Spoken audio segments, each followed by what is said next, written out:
my favorite songs are slow and sad. I don't know what's wrong with me.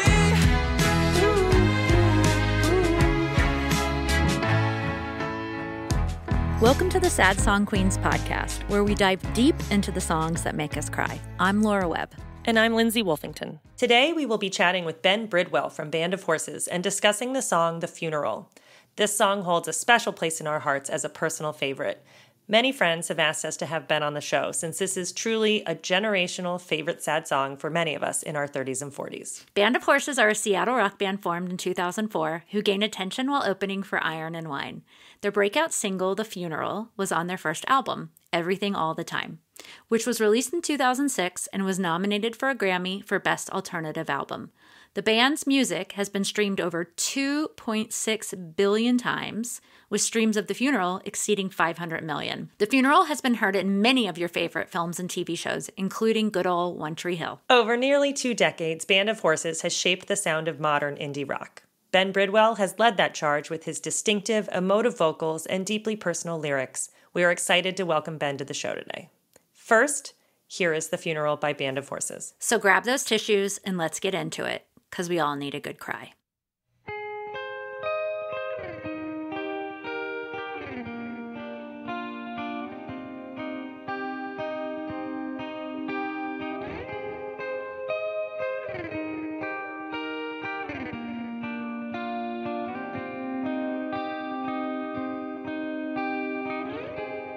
Coming up only to hold you under, and coming up only to show you wrong, and to know you is hard, and we wonder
Well, Ben, welcome to the podcast. We're Thank so happy you. to have you. Thanks for having me, really. No, we're so honored. So it's a song that's meant a lot to us for a long time. So nice to have this conversation. Appreciate your business. Come again. Yeah. So one thing we usually do at the beginning is kind of tell you what our interpretation of the song was before we talk about what the real meaning of the song behind the song is. For me, I listened to it and I was like, I don't think I ever thought about what the song was about. Like I was just along for the dynamic ride. Like you say it's a long song, but it has so many dynamics. You don't feel that, right? And I think as music supervisors, we're also grateful for long dynamic songs when we have a montage to end the episode or something, right? Where we need a lot of changes. I was also thinking about like, why is this a sad song? And I think for me, the sadness is in those arpeggiated guitar notes where the song begins. And I was like, is that the verse? Like, which one's the verse and which one's the chorus? I think we know. Back to the meaning slightly, I was trying to create meaning out of it. And I guess what I got out of it was, with lines like coming up to show you're wrong, made me feel like you've been understood and are upset about it. The hold you under lyric makes me also feel like you're frustrated with a person and don't really care what happens to them and maybe don't care if they die. So sorry, went morbid. Yeah, I just overall, like the overall feeling I get from it is that sometimes pain feels good. So Laura, what about you? Yeah, so I took it as a death of a relationship. Like the line "to know you is hard," and "to know you all wrong." Maybe that meant like you were wrong as a couple. Your role about the hardly golden, so maybe you admit wrongdoing, and the funeral being the end of the relationship.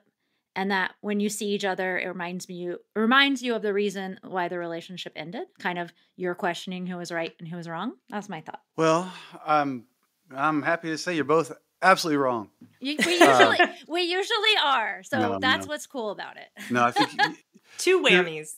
No. You're both right. And here's the thing. For me, I didn't know what I was doing. It was like the first songs I'd ever written, and I was like a terrible drummer in this like slowcore band, mostly because I had a good driver's license, so I could drive us to the shows and stuff. But amazing. But I kind of fell into being a singer or a songwriter, and this is in my mid-20s, and I didn't have that path really ever in my toolkit that I carried around for all the years leading up to it. And I was and am at times like deeply self-conscious about it and insecure about it, so there's a lot of not very clever word play going on to hide from my lack of talent as a writer to form a cohesive story. It bounces around numerous things, and a lot of what you guys are feeling in there, those themes are popping in.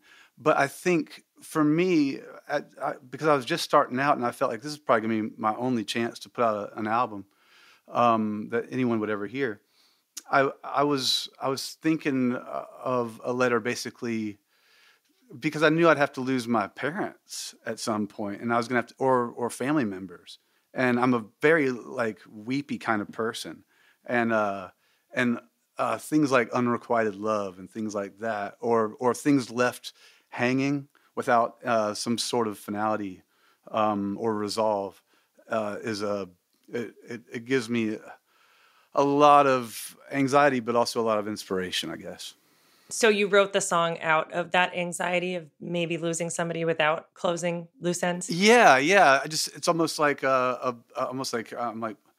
prayer for the future, knowing that I'm going to have to deal with some tough loss, and knowing that it's a bit universal, as a theme, but not really, I'm not exactly sticking a flag in it. I am bouncing around with a lot of subjects at the time because, well, I didn't possess the skill yet of how to put together sometimes a cohesive story. So maybe it's deliberately obscured at times because I don't have the confidence to display my feelings so vividly to people.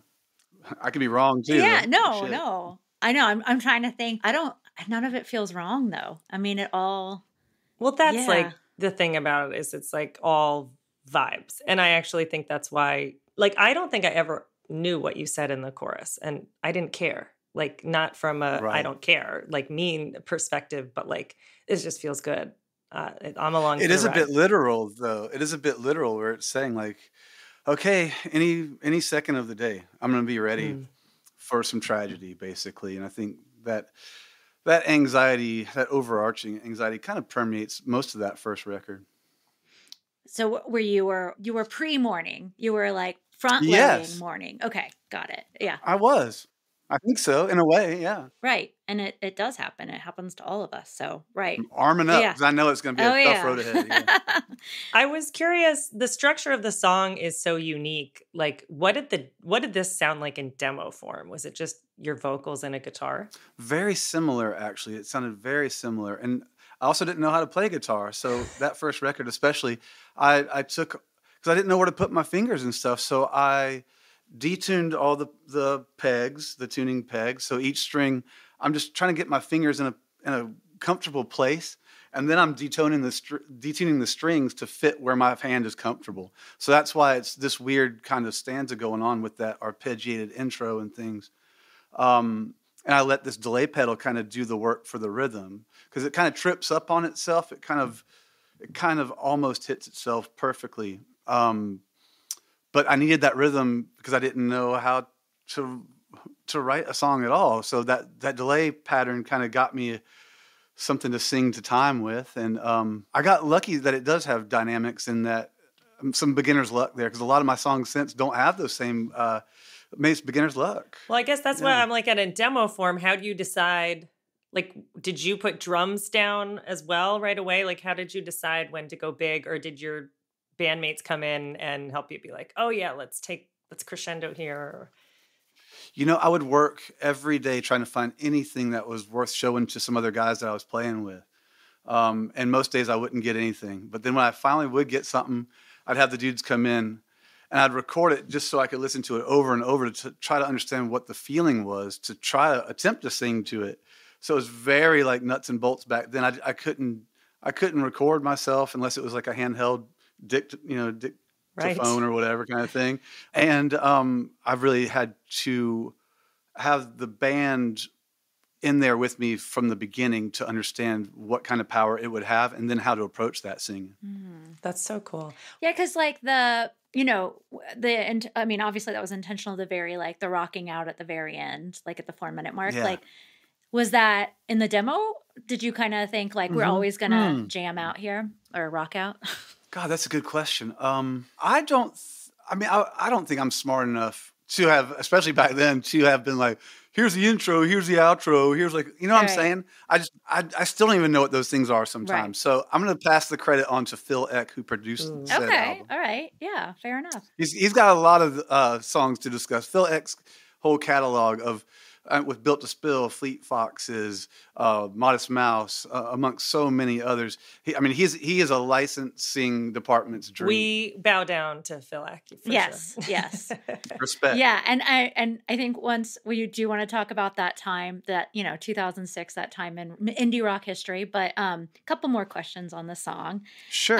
So what does the 1 billion day funeral mean? God, I guess it just meant like never ending. Right. Just never. It's never gonna. Once it gets going, it doesn't stop until the end. Dealing with loss. Mm-hmm.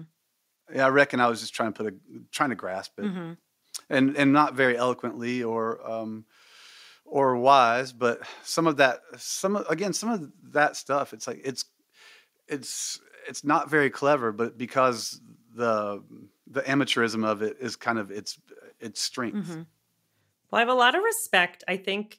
Lauren knows this about me, is that I think in another life, I would have been a songwriter. I think the part that steered me away from it was it's hard to like start, and you have to be so vulnerable with lyrics and like melodies. Like, I'm sure there's so much like, does that sound good? Like, I don't want to share, like this could be embarrassing to share with somebody. So I think it's so cool that you did that. And it's obviously proved super successful for you. It's still as scary as it was back then. Really? I think you're doing okay. No, it's not as scary because we do have, it's not like people need. The world doesn't need another Band of Horses record, but there's also some liberation in that, some freedom there, because it's like you're not trying to exactly stay relevant. You can really dig in on yourself for better or worse. At this point, we still got catalog we can tour on. Yep. But I got 4 kids, so I also I like to challenge myself still, but it's still a mystery to me at the same time. I mean, the fact that you can still be a touring musician and making music, I that you're in the top 1%. I don't know the actual statistics, but like there's not many people that can be like 20 years in and still like be relevant. And, I mean, so you pat yourself The on the night's back. young. Yeah. No, stop. No. We're here to just like, praise Give you. love. Yeah. We're all about positivity. Even though it's sad song queens, we're like, no, listen. For sure. Yeah. I've been thinking so much about sad songs since this was, you guys brought this to me, and meditating on that kind of stuff. And it's interesting how some of the saddest songs are so up tempo and so joyful, and just all the weird dichotomies that exist, like in this umbrella that you guys have here. So you might spend the rest of your days trying to figure these things out. Well, I would love to hear more about where your head went immediately and what your thoughts were. For us, just like to feature a song on here, like we just have to feel it. Some songs are like obviously sad. Some songs are like, why are you talking about this? Is it really sad? And then, other times we find that it's either a time and place that's made us attached to a song, or even like hopeful is often more sad. So what are your thoughts? Yeah. Well, I guess for some reason, like the first song that came to me, at least, I was thinking about, was it Ask the Lonely? Or no, it was not, which is another great one, by the way. But I was thinking of, it's the Same Old Song by the Four Tops, which is just like so tempo. So snappy and catchy.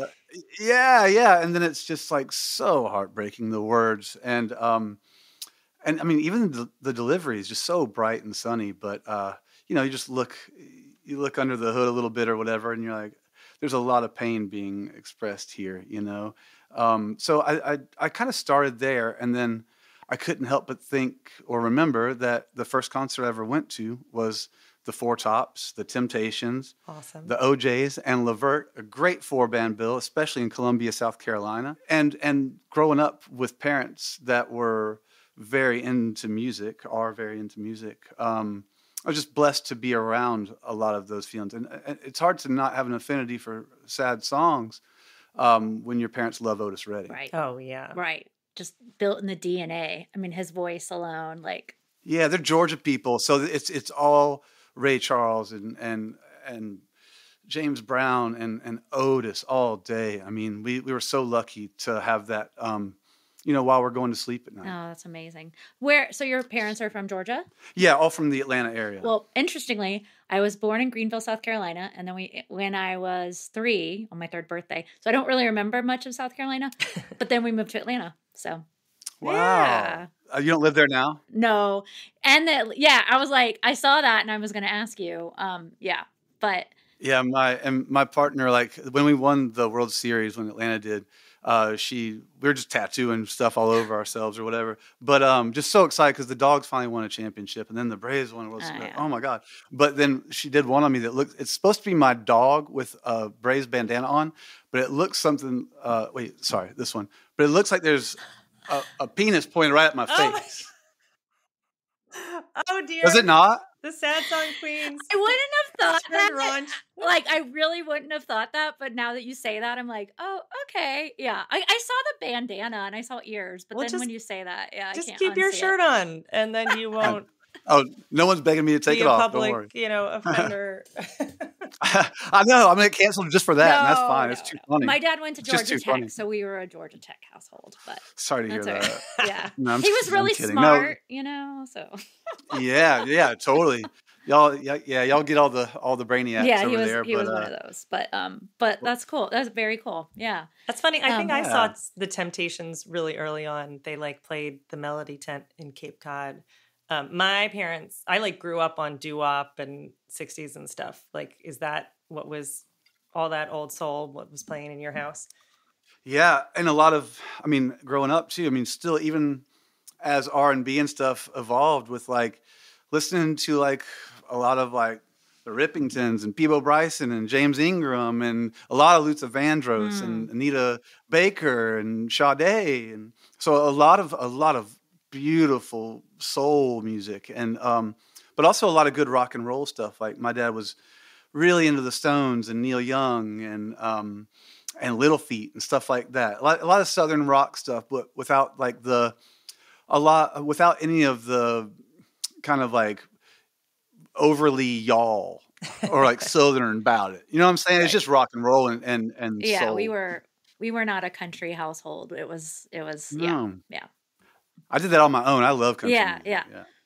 Well, it's great songwriting. Oh God. Like as a craft, you're like, it's so classic. You guys have your work cut out for you with all this stuff. I can tell because, I mean, it's so complex, the subject you're working with. Yeah, well, hopefully. And it's subjective too, right? Like, what do we all, Yes. But I think some things can be universally acknowledged. Like, this is a sad song. When we were telling people about this podcast, everyone's like, you have to have a Band of Horses on. Like, we have to talk about the funeral. We're like, oh, it's already on the list. Don't worry. That's so sick. I really appreciate it. And, you know, it's thanks to y'all, people that license music and stuff like that. And thanks to a good song somehow. I mean, I was able to start a family. I mean, it has major shockwaves, you know. And I just wanted, before I forget, you know, you're kind of talking about the bones of that song and the arpeggiated thing. Yeah. I've always thought it felt like almost like a chime, like, you know, when NBC shows their logo on the TV or something like that. It almost has this like, almost like an advertising kind of like catches your attention kind of register. And it might be, if someone is trying to study it for, to put it into an algorithm, it might be how the vocal approaches it too, because it is very like lovelorn, or the register that it's at, and compared to where the guitar note is, there's something about it that swoops in and just grabs your attention. It's true. It's like instant. I mean, I think it's instantly recognizable for. Lucky me. I'm glad. Thank God. Could use a couple more. Yeah. Keep them coming. Yeah. Well, and it was used in a Ford ad. I remember like that was, we knew the song, right? Because we were always listening to up and coming music and placing it in TV shows and whatnot. But I felt like that brought it into a broader consciousness. I can't remember if it was a Super Bowl ad, but I remember being like, oh, they made it. Like, are we going to be able to afford Band of Horses anymore? Like, how was that for you? And was there any like, I feel like mid 2000s licensing was popular, but there were still people who didn't want to do it for fear of selling out or whatever. What are your opinions on that? Well, that was definitely like blog culture at that time. It was an interesting kind of time, and you know, that we had people being afraid that burning CDs and stuff was going to affect the music industry so much, and then the Napster stuff, and it's like, oh my God, we're all screwed. And radio never paid attention anyways, and you know, it's like, we're screwed, and not knowing that we were really in such a lucky place at that time, where so many TV shows, I think especially, kind of got that conversation started with, like, you know, the Shins are on a McDonald's commercial now. Everyone's got to talk about it at the bar, okay? And everyone's got a damn opinion about it, but everybody's damn broke, and this guy gets to start a family. Right. So it's also like, I think, even though it was kind of like wearing like a scarlet letter for a couple of years there, when you did have success in licensing, especially, you know, I think those TV shows and things like that really got, the culture was springing up thanks to things like that. I think that's when the advertisers started to take notice, and people like McDonald's or Ford come calling, you know what I'm saying? But even then I knew that whatever squeezing I'm going to have to do on the blogosphere is so minuscule compared to the juice that is being financially independent enough to also be able to start a family and just you know, to not have to work some dish job. Right. Yeah. It's funny because, I mean, I do feel like TV and film, like a license, you're kind of naturally part of a story. So I feel like it's a little bit different than when you're like, oh, Oh, for sure. I'm sorry. I did not No, mean no, to no. I'm just discussing. put those so close. No, no, No, not at all. Like I we're not. actually, we hear it, which is why, like, we've gotten denials on TV and film uses, right? Which sometimes is like, what? Like, that whole like TV is Yeah. the new radio. You're like, it's just in the background, and like maybe someone will discover your music, and is that so bad? Like, and I kind of Mhm. feel the same way about ads. Like, take the money and run. It's not like you're branded to Ford forever, right? Like, Mhm. it's a moment, For and sure. it's going to do something that's good for you and probably good for the band and the song. Like, why not? And like during Yeah. COVID, we saw when everything shut down, Yeah. like that was a way for you all to make some income, right? Like, Oh my yeah, God, yes. And we were looking under every cushion. yeah. Um, yeah, it's cool. I always figured from that point on too, if it was an artistic use that someone was using and wasn't, some advert, that whether it was a school kids, doing a school film for his high school, or it was, for Submarine the movie or whatever, it's like, bro, it's someone else is making. I mean, you've already given the song to the people Mhm. anyways. If they want to use it in a new way, it's only furthering the joy. So I don't get in the way. No, and like we are music lovers. That's how we got into this job as music supervisors. But so sometimes we're like, oh, we're so nervous to ask about it, right? Like some Man. songs that you just feel so. I know, but and obviously when we ask for approvals, we know you can say no, but we're always like, oh God, I hope you do. But we understand, and like if it's something deeply personal, that's okay. But usually we're really like Yeah. behind here, coming from a really good place, and like no one wants to Oh my misuse or God. anything. Yeah. Who knows? I mean, I can see some people have like missing members in their bands and things like that have passed on or something like that. Right. And that'd be a bit delicate. But Right. I mean, even with like, like the Norwegian bank would like to use your song. I'm like, man, let's check out their practices. You know what I'm saying? We also do a little digging when it Mhm. comes to like the other side of that stuff Mhm. and make sure that people aren't supporting some bullshit, or Mhm. sometimes you do gotta weigh some devil and angel on the shoulder. But Yeah. there's no guesswork in TV and film. Good to Yeah. hear. Good to Yeah. hear. Talk to us a little bit about being a dad, because you seem to be super proud of it. It's bad, terrible, Oh. doing a terrible job. They hate me. Well, then you're doing They a think good I'm job if ugly. they hate Yeah. you. Yeah. You have 4 daughters. Is that correct? I have four Wow. daughters. Yeah, That's it's going swimmingly. I'm having a great time, and it's thanks to people like y'all that you really helped me like have like an anchor that I could start to imagine a financially independent future. So thank you, because I'm enjoying being a father so very much, and I hope I'm good at it. That's Aw. great. Have you written any lullabies for them? I know they're not little anymore, but In ways I do, but I sneak things in that y'all hear when it. I get nervous when I write songs for them because when I was having my first child, I wrote a song for her and I named it after her and all this stuff. And then there's like pressure. I'm like, well, now the rest of them are going to think that I did it just because I had to, just to keep up, because everyone has to get the same amount of presents. Yeah. right. Everybody's got to get That's the same, you know what I'm saying? Mhm. I shy away from showing them, honestly, even the songs that aren't about them. And I just hope that they're getting clever enough to figure out when I'm talking about them. But I also keep things in the vault that are personal, and maybe one day I'll get to show them. Well, it's the first time I heard "No One's Gonna Love You More Than I Do." I was like, "Ew, these either about like a great love or your kid." And now, like that, I've done a little research. I know you didn't have kids when you wrote it, but it has that. That's exactly how parents feel, right? No one's gonna love you more than I do. Hmm. For sure. But it's also like a little bit like, whoa, bro, what's the incel behavior over here? Like, I didn't no take one's it gonna like do that. it. I didn't take No, me. So weird in a way if you look at it wrong, but of course, everything is subjective here. So I can tell you, I do remember when it came to saying that, I was really struggling with having the guts to say it out loud. I'm just putting those words to paper because it just seemed so vulnerable, and such a display of vulnerability that the only thing that helped me find the strength there was thinking about growing up with Otis Redding and like Al Green and stuff like that, where real men, they testify about how much in love they are, or how vulnerable they are. So it was a very powerful moment for me to realize that that's where the strength is letting the guard down there. Do you feel like you do that with your daughters? Oh my God, I'm so weepy. Okay, like, good. No, I oh love. God. We had I'm all female. Like my dad always had like only females around him, but he's like that. He was like that too. Yeah, totally. Oh, yeah.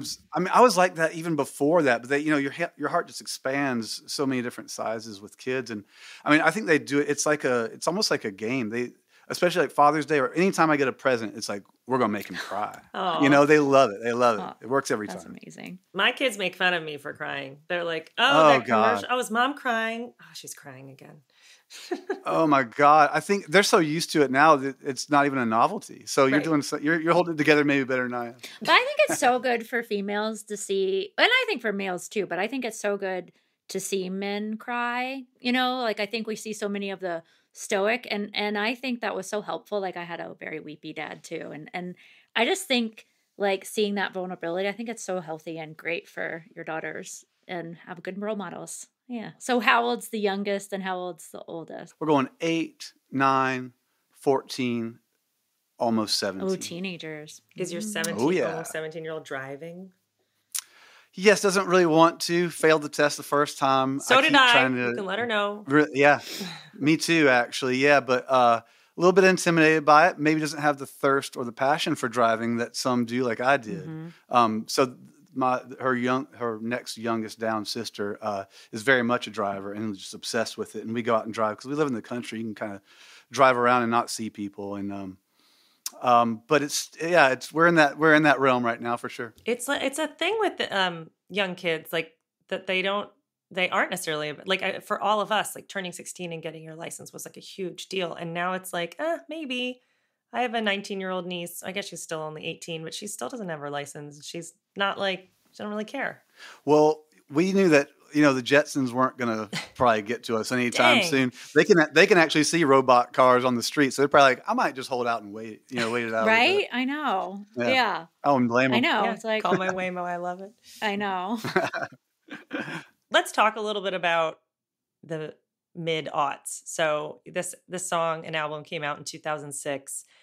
We were marveling. So we were in our mid-20s, working in music supervision, but I felt like indie rock was like my favorite genre of music. And I feel like that was such a heyday, like 2004, 2006.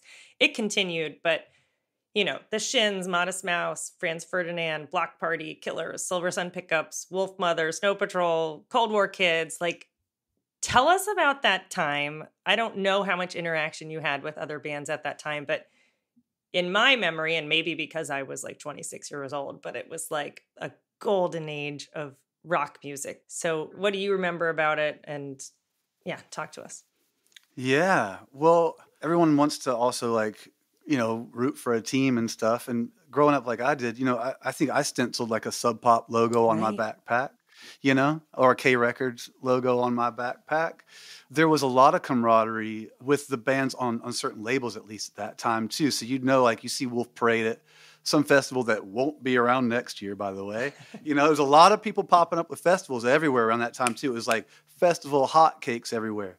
So you did run into a lot of bands. And so it was kind of easy to find your tribe with being on Sub Pop because there were so many great bands that were very active. God, you just ran into everybody. I mean, it was hilarious. You become best friends with Beach House for a night. You know what I'm saying?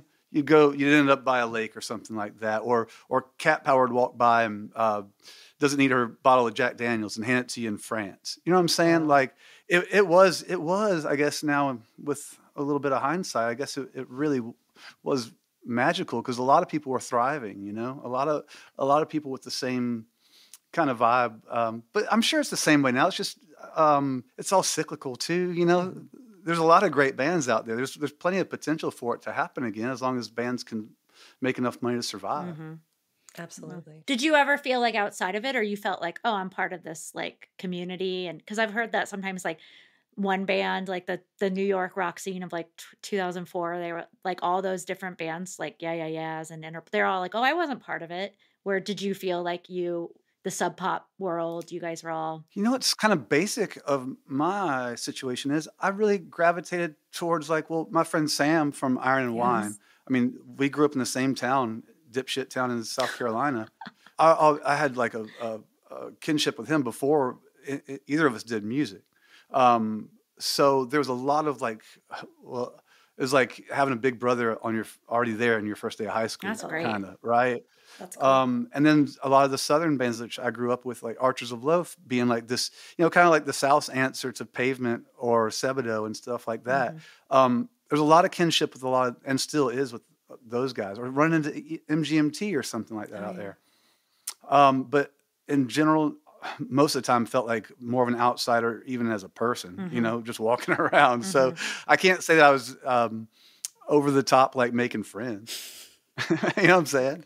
I can't help but do that. Right. But we weren't all, it wasn't like everyone was trying to make a summer camp either. Right, right. Yeah, there's always that competitiveness. But it does feel a little bit like there was at least an understanding that you guys could come from the same world. And that's really cool about Sam from Iron and Wine. Yeah. Oh my God. Yeah. And, I just saw Sam recently. He came to the house and we hung out. And I mean, we both marvel at just the unlikelihood of either of us falling into this, much less being from about as far away as you can get from Sub Pop Records, Right? From Irmo, South Carolina to Seattle. How it worked out that we fell into it and get to have these careers, now 20 years on, and have successful families with all girls. By the way, Oh. Sam's got 5. Oh my he always gosh. has to one up me. 5 girls, I got 4. So something in the water in Irmo, South Carolina for one. Apparently. But yeah, it's just amazing, and I think a lot of it has to do with licensing and things that gave us again that financial independence. That's so cool. So what made you? Because did you know Sam in South Carolina, or did you meet more in Seattle when you guys were out there? Yeah. He went to like the rival high school across town. They're the rednecks. No, y'all are the rednecks. That kind of thing. In Chapin High School, we're at Irmo, and my brother and Sam were friends, about 4 years older than me. So they were like the big brother types. And then, Sam kind of accidentally showed me his music one day, and I spazzed about it, and I put it in Sub Pop's ear. And then in turn, when I started Horses, he put my demo in Sub Pop's ear. We both got each other signed to Sub Pop Records. That's my amazing. Gosh. True story. Each other's A&R. I love it. How old were you Very when you much. went out to Seattle? I was still a teenager. Okay. I was probably 19. Wow. Okay. Yeah. That's cool. Did you like being in that world and like the whole rock world then? And Yeah, because here it was like you'd have to drive to like Chapel Hill, North Carolina, or Atlanta or Athens to see indie rock shows. That's true. So to be in a city where that stuff was really, not only would touring bands come through, but there was a bunch of local bands that were making music that I listened to. I was overwhelmed with excitement, and I got to work in a rock club there as my first job and get to see how it all goes down. That's so cool. I mean, I grew up watching, like, I think it came out when I was in like middle school, but Singles, like ever since Singles came out, I was like, I want to be there. Seattle looks so cool. Still a fantastic soundtrack. Yeah. No, there's some, amazing bands come out of the Pacific Northwest, but also from South Carolina. There still are, by the way. There's still great young bands coming out of everywhere. Yeah. But I love some of these new young bands from up there. They carry that same spirit, like you're talking about. If there is a spirit that can be carried, I do think there's a lot of great guitar-based young bands that are really like blowing my skirt. Yeah, up. like who are you into right now? Up there's a band called Enum Claw that I'm really into. Okay. This 3-piece band. And Enum Claw is a town up there in Washington State. I love them. And there's this band called Tina Kit that I really love right now. And there's a lot of my kids even get me into some stuff. I mean, I'm like my dad did to me. I'm always playing music with them, especially on these long drives we have to the country. And I'm learning so much from them. And there's like that right now we're kind of obsessed with that record by the Marias, that newer record. We're listening to that a lot. That's fun. Are your daughters Swifties? Very much. Okay, good. Yeah, we all Yeah. kind of are. I mean, it's great, and we listen to everything. We listen to a lot of pop music right now. I mean, I know them all. Yep, me I know too. them all, and it's very informative, and it's nice to have that connection. And in turn, I end up, finding my favorites and knowing all the songs like the back of my hand. So who are some of your pop favorites? Oh, I like Olivia Rodrigo. Yes. I really like the songcraft. I like her guitar playing a lot too. I tend to shy away from a lot of this like constant talk about heartbreak, and especially with men. I think it's getting tiresome for me, because it just feels like it feels a bit lazy now, like cussing does too. Cussing's gotten a bit lazy. Yes, it's fun, but when you're all doing it and trying to out raunch each other, it feels like hive mind mentality kind of shit. And I look kind of like the Maria's record. I really found that to be, or Suki, what is it? Waterhouse? Waterhouse, Yeah. I like the indie stuff anyway. So I'm always glad when my kids are starting to lean that way. Yeah. I try to nudge without poo-pooing anything. Yeah, totally. When you were growing up, who were some of your favorite bands? Well, I was really into like hair metal and stuff around that time. Like I went and saw Whitesnake and stuff, Yes. Bon Jovi and stuff. Okay. And then my taste started to turn when the Black Crowes came out, and I was like, and it's funny because I kind of drew that parallel with them sounding kind of like the Stones or Otis Redding and stuff. So that's when I really started to like the Rolling Stones myself. Right. It wasn't my parents' band or something. And then that threw me into Nirvana and Mudhoney and Pavement and Dinosaur Jr. and stuff like that. And I was just gone. Yeah. I just want, next thing you know, I'm listening to the most obscure weird shit, and no one hangs out with me. I mean, well, then was it so surreal to be on Nirvana's label? Oh my God. If you don't think that wasn't a deciding, one of the factors and not just them. I mean, I was such a fan of all that. And I was so lucky to get to talk with people like Matador Records or these labels that I grew up with really idolizing and collecting their compilations. Could not believe and still can't believe I get to be in the conversation. That's so cool. Yeah. Black Crowes apparently a couple of them went to the same middle school as myself in Atlanta. Ooh. They're a little older than me. I went and saw them we were recording in LA, and they did their first kind of back together shows, and they played the Troubadour in LA. What? And I swear to God, y'all, I took a burned copy of the mixes I had from our new record I was working on, just in case I met them. I was gonna be like, you should have us come support your tour when you guys really come back. I was gonna do it, but then I chickened out. I mean, I'm not gonna wait by the buses or something like that. But I was like, if I happen to run into them, I kept it in my pocket for sure. I still love them. Yeah. This was seriously 3 years ago. I'm not talking about being a kid here too. I mean, it doesn't go away, I think. And I think there's that humility. There's nothing wrong with that. Yeah. Sure. No. No. It's cool. It's cool to see people you're a fan of fan out over other people. So for sure. Oh my God, I'm fan first. I can't believe I'm here. Don't you also feel like being older, you appreciate your fans almost more? You're like, oh my God, you remember, or you know who I am. Thank you. Yeah, I've gone from bitter disdain to accepting them being I maybe did take for granted some. I mean, we all do in certain ways, certain things, but for sure things come into perspective with getting older. I mean, even COVID really, pulled the rug out from anyone's illusions of staying power. And in so many industries. So that was a good wake up to also feeling old too, from just sitting around all day and stuff. I'm like, God, this could go away at any second. But I've always been, I've always had so much respect for anyone. Again, thank you for your business type stuff. Thank you for giving me a chance to raise my babies and have a place to live. Oh.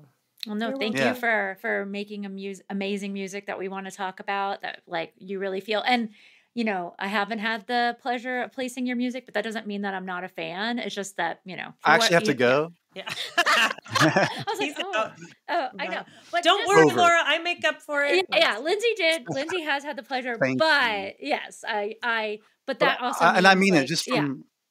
from even just a listening standpoint. Like, thank you for taking the time to listen. I mean, or tell someone else that you like it.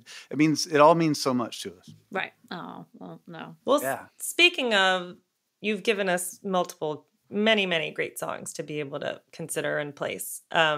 So can we talk a little bit about No One's Gonna Love You?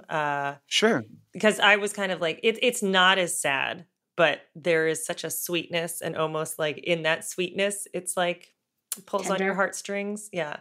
So, and recently, last year, I actually licensed it publishing only because an artist named Simul, who we've also had on the podcast, covered it. Are you aware of this cover? No, I'm sorry. I don't keep it up sometimes. No worries, but you collected the check, so that's all good.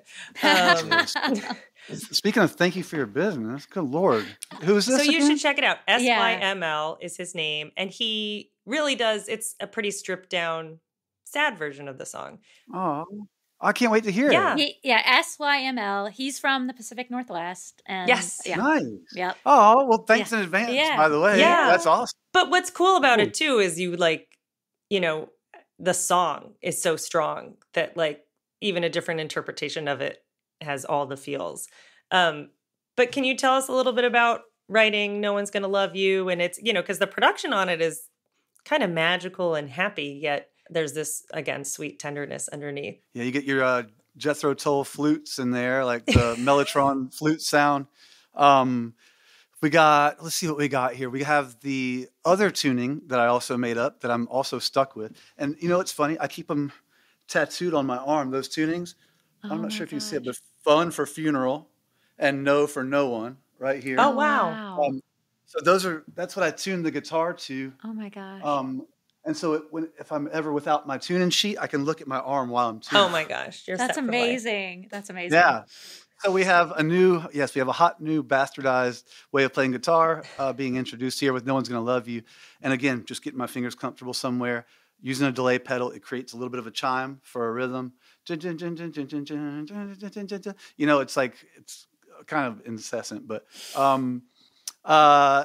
and again, no idea how to sing really that good yet, but it's almost like you want to make a song be able to stick out in a Muzak rendition or something like that, or an elevator music version or something. And that melody, I think it hits it strikes a chord, I think, when it goes up there, and maybe the desperation kind of rings there. With the yeah. Yeah. I'm like, for someone who can't sing, those are very high notes. For sure. Can you hit them still? Yeah. Yeah. Because like some people as Yeah. they age, they like can't hit the higher, like. Yeah, I mean, I've never been a great singer, but so far I still have all my faculties with. I don't have to like pitch down anything yet.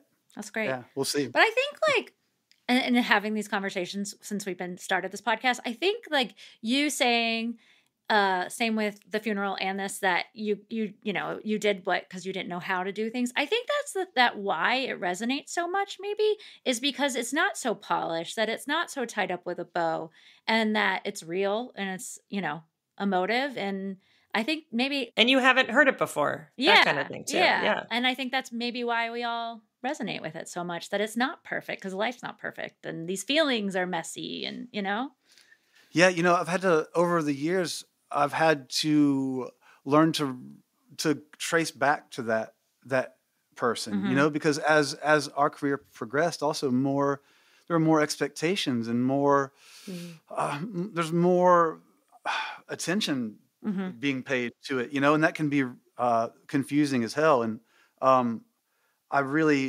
have to remind myself that my amateurism, or whatever it is that I have, is a big part of the fabric of this band. And you can't really do it without my stupid fumbling stuff, or it's just, I get to scrape just over the line of cliche drivel with those bad Not guitar at playing all, parts by the in way. there. Like, No, yeah. but you know what I'm saying? I'm being deprecating, but we're all it's our just own part of the worst sauce. critics, right? But Part of the sauce nonetheless. right. Absolutely. Right. Yeah.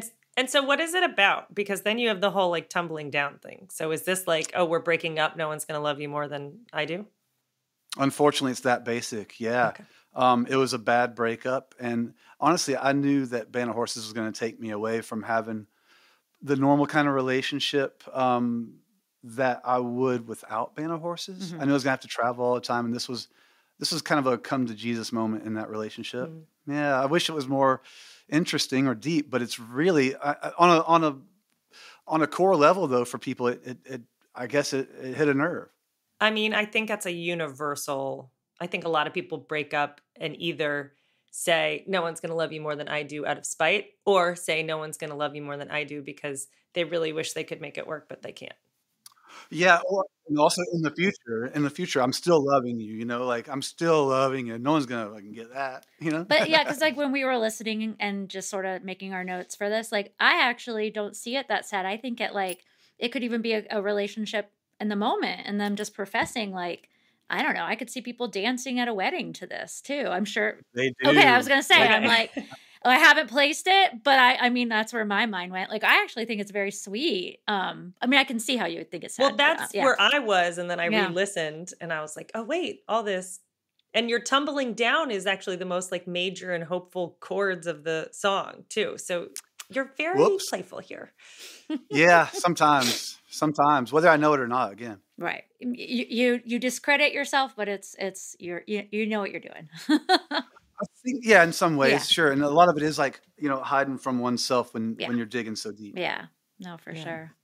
That's cool. Well, okay, so $1 million question: what are your favorite sad songs? Okay, I did think about this a lot, and it's so hard to ever pick. I mean, it's like going into the record store itself, and you can't remember what you like. Yeah, I know. Totally. But I did get to listen to a lot of them thanks to this podcast that you're working on here. So I thank you for that. I got to reconnect with a lot of. There's a lot of feelings wrapped up in music from your past and things. So I got slapped over the face today with a song by John Prine called Summer's End.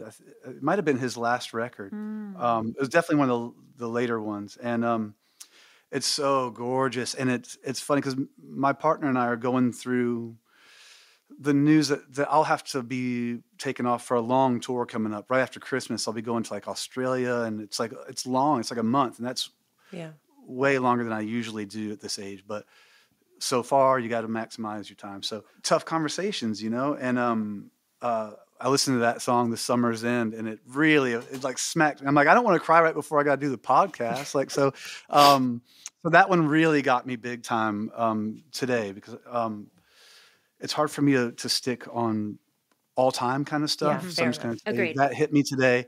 And if you need more, I have a ton of them right here. I write everything down. Give us a runner-up or two. We want to hear some more. Yeah. Okay. Yeah. I was obsessed with finding this song by this band called The Concretes. I think it's a Swedish aughts kind of remember band. them. Yeah. Yeah. They had their first record I was just obsessed with. And I went to like look on streaming services and it wasn't there. And I'm like, am I crazy? Was it a different band? Anyways, it took some research. I finally found the damn record. And this song that gets me is called New Friend. And it's a cool perspective because, you're calling up your lover and someone else answers kind of vibe. And it's very sad. And her voice is just so lovelorn and so aching, but also full of the resolve that you've moved on, So yeah, I really like that one today. Yeah. Aching is such a great word for like that, like instead of pain, like ache, it's so accurate. Don't wish it upon anybody. Right. Yeah. That's good. Yeah, so that one's really good. It's so beautiful. Yeah, and I guess I was looking around too sometimes for cover songs because Sam Beam and we do some cover songs together sometimes. We're talking about maybe recording again, and I'm like, damn, what are my favorite songs? Because Sam's always like, Sam always talks to me. He's like, man, what songs do you actually like? Like what songs do you really like? Do you think about all the punk stuff you listen to? Do you really think about that when it comes to your favorite stuff when you're feeling something? And he leans on sad songs quite a bit. All right, we're calling good Sam to know. next. Yeah. Yeah.